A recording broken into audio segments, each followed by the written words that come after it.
કારેલીબાગ વિસ્તારમાં અકસ્માત નડ્યો હતો, જે અકસ્માતમાં એક વિદ્યાર્થીને ગંભીર ઈજાઓ પહોંચી હતી, જે બાદ પોલીસે 21 વર્ષીય હર્ષ મેડાને ઝડપી પાડી કાયદેસરની કાર્યવાહી હાથ ધરી હતી। વડોદરા શહેરની MS યુનિવર્સિટીની સાયન્સ ફેકલ્ટીના પ્રથમ વર્ષમાં અભ્યાસ કરતા 3 વિદ્યાર્થીને કારેલીબાગ વિસ્તારમાં અકસ્માત નડ્યો હતો, જે અકસ્માતમાં એક વિદ્યાર્થીને ગંભીર ઈજા હોવાનું સામે આવ્યું હતું। ઈજાગ્રસ્ત 3 વિદ્યાર્થીઓને સારવાર અર્થે સયાજી હોસ્પિટલમાં ખસેડાયા હતા, જ્યાં આ 3 વિદ્યાર્થીઓ પૈકી ઋતુરાજને ગંભીર ઈજાઓ થઈ હતી, જેનું ટૂંક સમયમાં સારવાર બાદ કરુણ મોત નીપજ્યું હતું। સમગ્ર મામલે હરણી પોલીસ મથકે ફરિયાદ નોંધાતા CCTVના આધારે પોલીસે નંબર પ્લેટ વગરની I-20 કાર અને તેના ચાલકની શોધખોળ શરૂ કરી હતી। પોલીસે તપાસ દરમિયાન આ કાર અકસ્માત બાદ હાલોલ બાજુ ગઈ હોવાનું CCTVમાં જણાઈ આવ્યું હતું, જે બાદ આ I-20 કાર હાલોલ પાસે ક્યાંક બ્રેકડાઉન થતાં કાર ચાલકે ટોઈંગ સર્વિસનો ઉપયોગ કર્યો હતો, જે અંગે માહિતી મળતા પોલીસે I-20 કાર જપ્ત કરી કાર ચાલકના ધરપકડના ચક્રો ગતિમાન કર્યા હતા, જે બાદ રોજ પોલીસે 21 વર્ષીય હર્ષ મેડાને પણ ઝડપી કાયદેસરની કાર્યવાહી હાથ ધરી છે।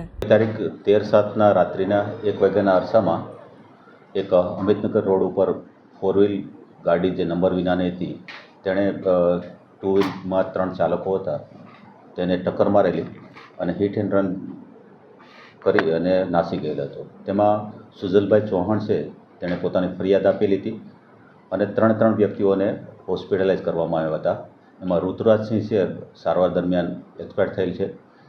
ગાડી ચાલકની હરણી પોલીસ સ્ટેશન દ્વારા CCTV સર્વેલન્સ અને અન્ય સોર્સિસથી તપાસ કરતા આ ગાડી ચાલક I-20 જેનો ચાલક છે હર્ષ મેડા, ઉંમર વર્ષ 21, તેઓને ગઈકાલે એરેસ્ટ કરવામાં આવેલ છે।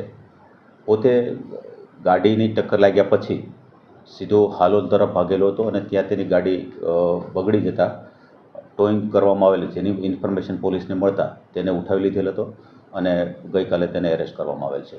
સર, કયા વિસ્તારમાં એ રહે છે અને ત્યાં એક્સિડન્ટ બાદ ક્યાં ફરાર થયો? તે અમિતનગરની બાજુમાં પલ્લવ પાર્ક સોસાયટી છે, ત્યાં રહે છે અને પોતે કાર એસેસરીમાં છાણીની એક કાર સ્ટુડિયો છે, તેમાં જોબ કરે છે।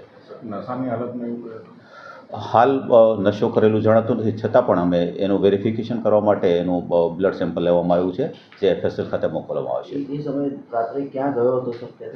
પોતે એવું કહે છે પોતાના ઘરેથી પોતાના મધર આરોપીના છે એ હોસ્પિટલાઇઝ હતા, એટલે હોસ્પિટલ જતો હતો એવું પોતાનું કહેવાનું છે, છતાં પણ એ બાબતે એની પૂછપરછ અને તપાસ શરૂ છે। ગાડી એની પોતાની છે? ગાડી પોતાની છે, પણ પોતાની પાસે લાયસન્સ નથી। નંબર રજિસ્ટ્રેશન છે પણ લગાડેલા નહોતા, એવું કીધું કે મેં થોડું કામ કર્યું હતું ત્યારે નંબર કાઢી નાખેલા હતા, બાદમાં લખેલો હતો। જે ગાડી કબજે કરેલ છે એ ડેમેજ થયેલી છે, તેમજ જે બ્લેક ફિલ્મ જે તે વખતે હતી તે પોતાની જાતે બ્લેક ફિલ્મ દૂર કરી દીધી છે। સર, એ પોતે ગાડી લઈને પછી તેથી ફરાર થઈને આવતો વડોદરા? હા, પોતે જેવું એક્સિડન્ટ થયું એટલે સીધો હાલોલ તરફ ભાગ્યો અને હાલોલ વહેલા 4, 4:30 ની આજુબાજુ હાલોલ તરફ એક જગ્યાએ તેની ગાડી બ્રેકડાઉન થઈ અને ટોઈંગનો કોન્ટેક્ટ કર્યો અને ટોઈંગ દ્વારા આપણને માહિતી મળી કે ભાઈ આ ગાડી આ જગ્યાએથી લાવવામાં આવે છે અને જે ગાડીના એન્જિન ચેસિસ નંબર ઉપરની વેરિફિકેશન કરતાં નાના નંબર મળી આવેલા, નંબરમાં ડેટાબેઝ ચેક કરતાં જે આરોપી છે તેની વિગત મળી આવેલી।